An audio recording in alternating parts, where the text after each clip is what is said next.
So as we can see, they're blondies.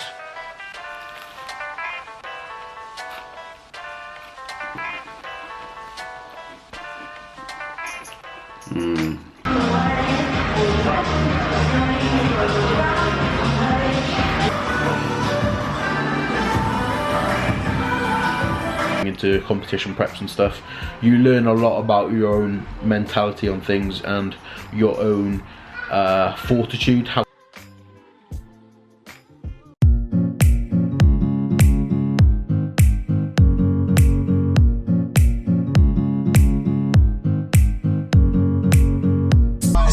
Got wood.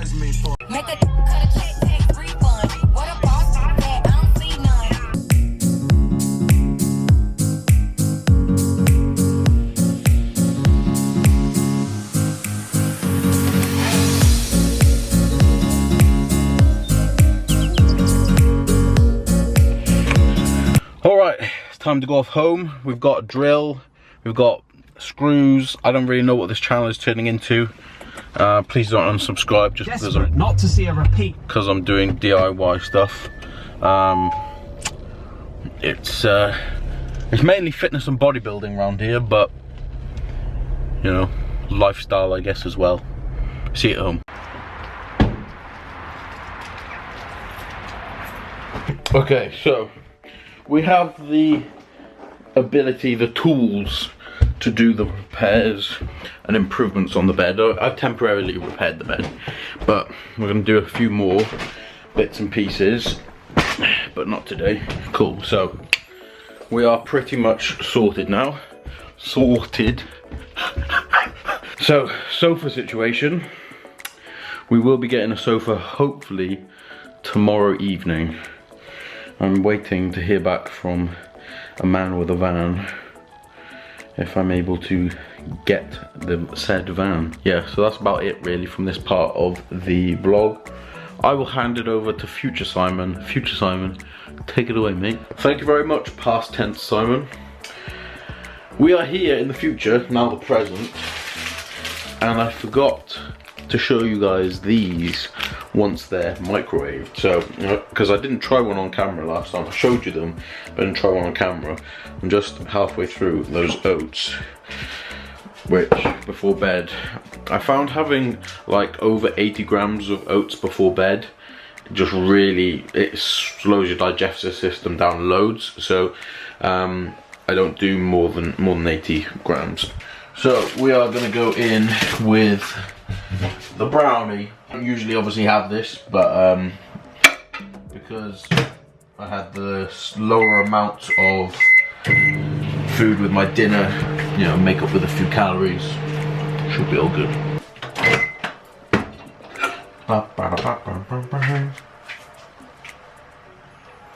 Okay, so as we can see, they're blondies.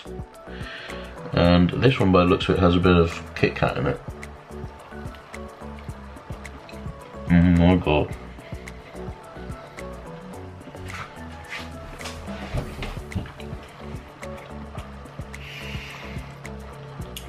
That is very nice. Very, very nice. There's a bit of like caramel in there. A bit of wafer. Like caramel. It looks like there's a bit of Lotus biscuit which is like melted in there. Let's try and get a bit of this side. Oh no.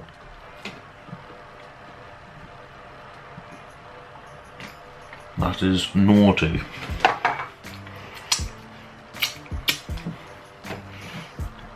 Once again, Amy, thank you very much. I'm kind of retarded. Good morning, ladies and gentlemen. It is the next day. I'm feeling like I'm going down with a little bit of a cough slash sore throat slash cold, which is very annoying considering I'm only in my like 3rd week of training in this training block, so I don't want to deload or anything yet. But I always find when I'm training like very intensely for a short period of time, I get ill. well, not a short period of time, but as soon as I start training intensely for a while, I get ill. My immune system just goes in the bucket. So I'm hoping this regen stuff helps, but at the moment, 4 or 5 days in, it doesn't really seem to be helping. But that's who he really is. Just have him, you know. It's like some people, they don't represent. Bernie Sanders made a ton of sense to me. Don't you think he weighed the pros and cons of? I thought it was a win as well. Okay, so we've got exactly the same breakfast as yesterday. The oats, the bagels, the eggs. Let's enjoy.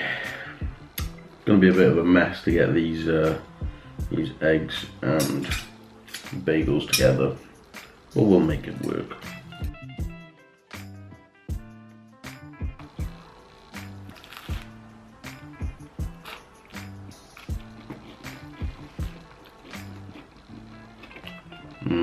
We're gonna mix up our intro workout.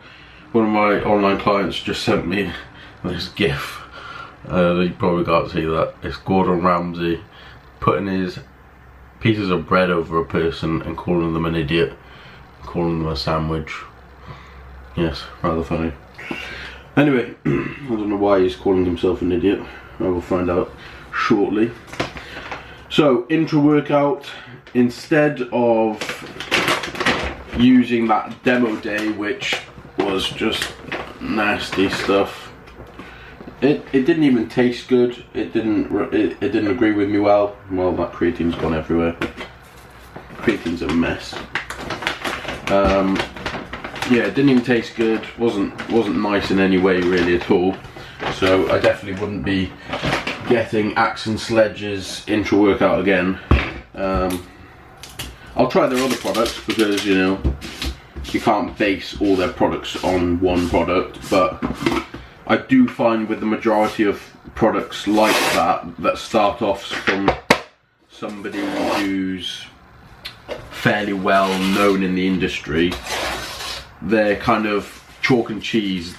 They're either really good because that person knows what they're talking about and knows what they want from a intro workout or pre-workout, whatever, or really bad because that person's just looking to get money from it, so they don't really care if it's good because they can sell it because of their name.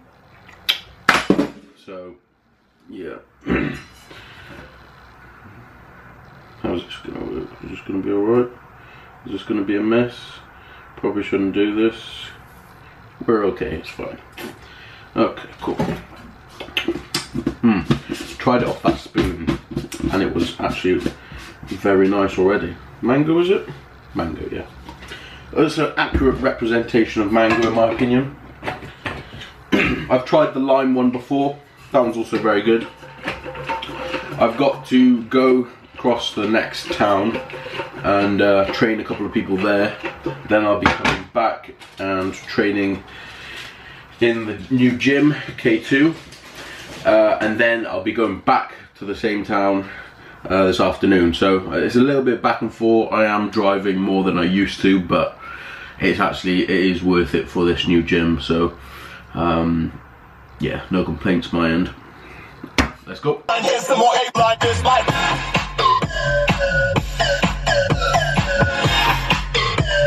Okay, another little voiceover time. This first little lift here was me attempting a new weight. It didn't go too well. You can see a real big struggle getting it off the mark, and then got, we'll call that maybe 2 reps, if that, but yeah, that last one, no. So that was 120, I think? No, that was more than that. That's 246, 120. So that was 140, that previous weight, which we're not there yet, but we will get there soon. You'll also notice I put these little handles underneath the supports of the arms just to get it out of the hole a little bit. I do think I could probably increase my range of movement on this a little bit, like just the negative I could do with coming down a little bit further. But again, that's one of the advantages of filming your lifts, as you can see where you want to improve things. This machine I quite enjoy. It's the only problem I find with this is I tend to slip down a little bit, so I might need to put a pad on there or something. But it's a good machine. You get a nice contraction on your chest because, as you can see, it brings your hands closer together, which is the primary use of your pecs, is to bring your arms together, not just pressing. Pressing's more of a delt and tricep exercise, really. You want to focus on that contraction of bringing your hands closer together with a pec exercise. But yeah, nice exercise, nice little piece of equipment which I haven't used before. It does tend to like gas me quite a bit. We got a sofa. Ah, yeah.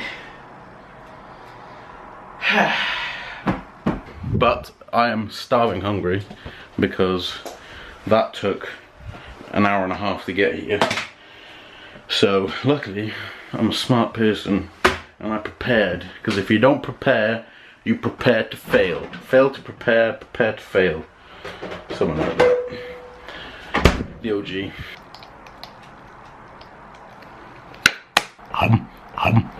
Okay, outfit change. I need to go and pick up some eggs, some cereal from the supermarché. So I shall skateboard there because, you know, it will save the world, one step at a time.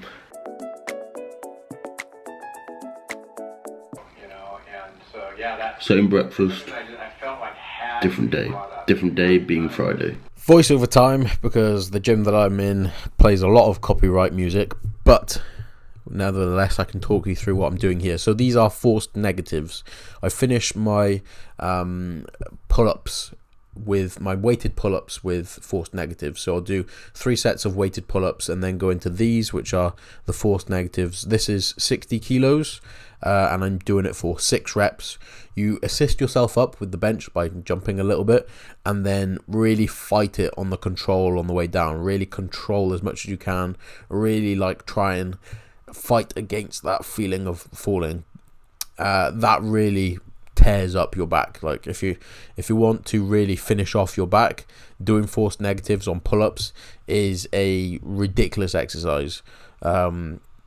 Really good for improving your strength as well. Like when I very first started out doing pull-ups and things, I was already pretty strong because I used to climb trees and stuff like that when I was a kid, but doing forced negatives really did help. So we're going from a vertical pull into a horizontal pull. This first one is a cable row using the mag grips. I think mag grips are slightly overrated, if I'm completely honest. Like, I found my grip was slipping a little bit more on this than a normal close grip, which was a bit distracting. So a couple of times I had to kind of jump it so I could, get a little bit better grip on it. But nonetheless, it was a good exercise. But yeah, I might change out that grip from the mag grip. Then we did a unilateral standing row, which when you stand, you kind of change the strength curve. You can make it basically becomes slightly easier at the top of the movement, which is where your lat is shortest, and your lat is weakest when it's shortest. So the ability to drag it into your hip area and really shorten that lat as much as you can is improved by standing up and letting the weight kind of go through the so when it comes to the top, gravity's kind of pushing it a little bit further down, so the weight is kind of going through that kind of through the machine point where it's pivoted, where it's through the pivot point. That's the one. A great little exercise if you're looking to try to change up your row variations. I've done so many different rows in that other gym, which was pretty limited with dumbbell rows and cable rows and things like that. So this new kind of row is a welcome, fresh kind of exercise, which I'm rather enjoying at the moment. So I'm doing this machine standing like this in one pull workout, and then I do it seated and single arm with my second workout. Okay guys, so we are now currently, if it's gonna focus, we are now currently on Saturday morning. It's been a bit of a busy week. As I said, we've got the sofa sorted. I just trained legs this morning. Yes, trained legs this morning was a very good, successful session. My knees are very, very, very, very sore today.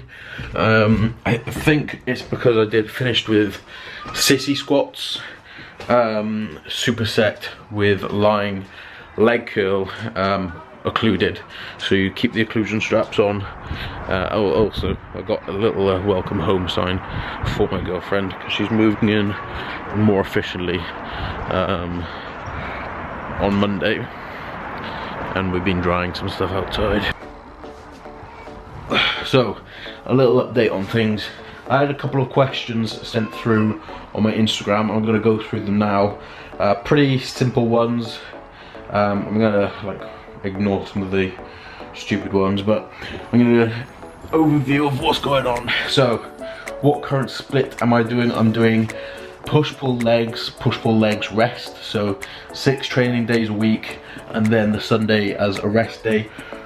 Ideally, I would like to be able to just do upper lower push-pull legs, but the mentality of having a rest day in the middle of the week doesn't really, I'm not very good at that. So for the sake of my sanity, I'm sticking with push-pull legs, rest. What are my current macros? So I'm actually not following a specific macro breakdown at the moment, just because I was finding it more difficult to get in calories. I'm on 5,200 calories at the moment with 220 grams of protein. That goes up to 250, so 220 to 250. Carbs and fats just fall wherever they fall in order to get those calories in. Some days I go much higher fats, some days I go about 80 fat. 80 is kind of the lowest I can really go without just feeling super uncomfortable with the amount of carbs that are in my system. Obviously you have to keep an eye on fibre as well. What got me into training in the first place? It's a bit of a weird question, that, because there's so many things that go into it, but I think the main thing, one of my main motivations for going to the gym when I was younger was I just wanted to be able to take my shirt off in front of one girl. I didn't want to take my shirt off in front of loads of people. I wanted to take my shirt off in front of a girl and her to be impressed. I didn't want to shock or anything, just her to, I could wear a shirt, make it look like I was just a normal kind of person, and then take my shirt off and have some chest, some abs, you know. That's kind of what I went into it for, and then I started learning so much from training that I saw it as such a beneficial thing. I got very much into the routine of it, and it's something that stuck with me, and I've learned so much from. And I've learned so much from training, but also from going into competition preps and stuff. You learn a lot about your own mentality on things and your own fortitude, how strong you are, how much you can actually physically push yourself mentally, which is a massive thing. I think people should try and understand their own potential, their own ability to push themselves, because a lot of people, they go through life easy, you know, they don't push themselves, they just roll with the punches, and you never actually figure out what you're capable of. So that's definitely something which continued to keep me going to the gym. What is your favourite exercise? Favourite exercise at the moment is probably the V squat and the incline press, incline hammer press, that is. Mainly because V squat is finally a squat movement which doesn't hurt my knees, and then the incline press, because it's an area in which I want to bring up my upper chest, and it's progressing very well at the moment. So obviously I think your favourite exercise changes quite a lot, doesn't it, really? I've never been someone that's been yeah, squats are my favourite exercise and they will be forever, you know. Although some people do love that kind of mentality. Are you currently sponsored by any supplement companies? No, I'm not actually currently sponsored by anybody. I was with Protein Empire for some time. I was with that was it really, Protein Empire. Before that I was with some other little companies, but Protein Empire was kind of my staple for a while, and then they changed their sponsor scheme, and they took me off it. So, but yeah, I was with them for quite a while. Next up, we've got what is the best angle to get your glutes out. To be honest, if you're trying to look for like angles and things like that, there's loads of ways in which you can do that. You want to like have the camera down a little bit lower, about your hip level, tilted up a little bit. If you like push yourself, so if the subject of the picture is closer towards the outside of the frame, you'll get a bit of like a warp, so it stretches it a little bit. So if you want to look bigger, you place it towards the edge of the frame, because it kind of stretches it a bit. But I mean, realistically, all you're doing is cheating yourself there, you know. It's like photoshopping yourself. You get, like, of course you want to have the best angle, you want to have the best lighting, you want to look your best, but there comes to a point where you use angles so much that it doesn't even look like you when you are just a general person. Like, I still feel like when people see me on Instagram and then see me in real life, I'm like, hope you're not disappointed now, because you know, Instagram, you take pictures in a good lighting, in a good position, and you can look a lot different to what you normally are. And also, I'm only like 5'10", so you can also look a lot taller in photos and videos and stuff like that. I'm only 5'10". Unfortunately, we cannot work out our height. Otherwise, I would be smashing height day every day. What is your secret for your calves being so small? Cheers, mate. It's simply that for a long time, didn't train them. So if you ever want to get small calves, just don't train them. When you first started, what was your split? When I first started training, I literally did chest day, abs day, chest day, abs day, back day. You know, I just trained those muscles, and I never even touched my legs. And I remember so many people saying to me, you know, you should really train your legs. And I was like, I walk on my legs all the time, they get a workout every day. Nah, not a good mentality to have, not a good mentality to have. But I think my quads are improving, they're certainly getting there. I'm still yet to be able to say that with my hamstrings and calves, but we'll get there. Smashing calves every day at the moment. When is my next competition? My next competition is in 2020. I will be competing probably in the like August, September shows. That's what I did in 2017. I quite like that setup, having like from May to prep through May, June, July, August. That's plenty of time for me. I do drop weight, drop body fat annoyingly fast in comparison to a lot of other people. I remember the very first prep that I did for my very first competition. I did a 6-week prep. And I came in pretty lean, and also to be fair, I walked around too lean back then anyway, but I dropped my weight very, very quickly. It also helps that, you know, gaining on 5,200 calories means I could go into 1,000 calorie deficit and still be on 4,200 or around 4,000 calories, and still be losing weight.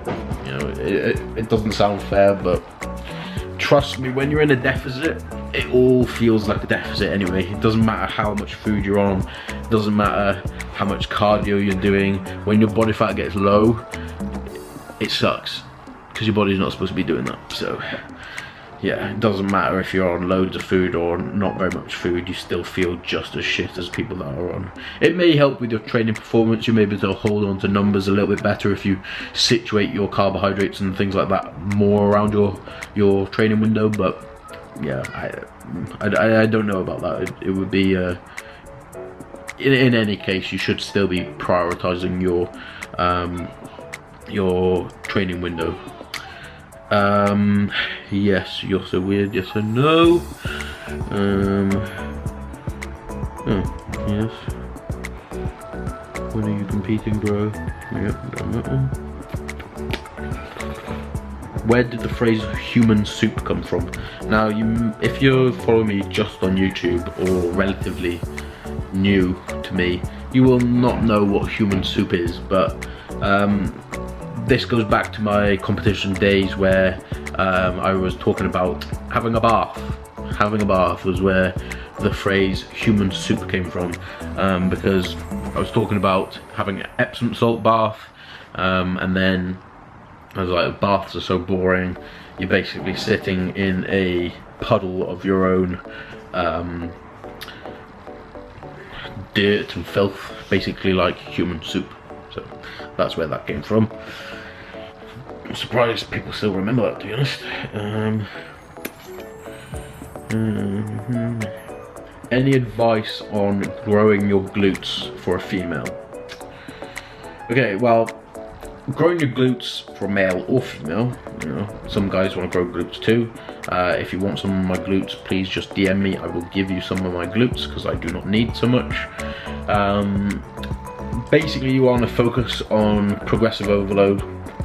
That was a pretty obvious answer, but focus on progressive overload exercises which are going to contract your glutes and connect well with, so that you feel it in your glutes. Some people do deadlifts and they're like, I felt that all in my glutes. Other people do it and they feel like, oh, I felt that all in my hamstrings, my lower back. Do exercises that work for you. Don't go on a Stairmaster and do kickbacks. It doesn't do anything, doesn't work like that. You may get a little bit of activation from doing a Stairmaster first, so maybe a good warm-up, but focus on things like deadlift variations like RDLs, hip thrusts, any hip hinge movement, squats, lunges. Lunges are heavily underrated. Bulgarian split squats as well. That's a very underrated exercise. You never see girls doing Bulgarian split squats really in the gym, which I think it's, every time I do Bulgarian split squats, my ass hurts the next day. So Bulgarian split squats are a big one, and then surplus and patience. Another big one that girls don't like doing is going into a surplus. So yeah, go into a surplus, be patient, and eat your protein. Okay, I'm gonna wrap it up there, guys, because I don't want this video to go on for hours. I hope you enjoyed the video. I hope you enjoyed this kind of weird, detached, day-by-day kind of vlog. Little bit of one day, a little bit of another day, and then skipping some days. You know, it kind of depends when I have time to pick up the camera. If you do enjoy it, please give it a like, subscribe if you are new, drop a comment, tell me what you want to see, and I will see you in the next one. Peace. Bonus footage, the bed has now been reinforced and it's strong and fixed.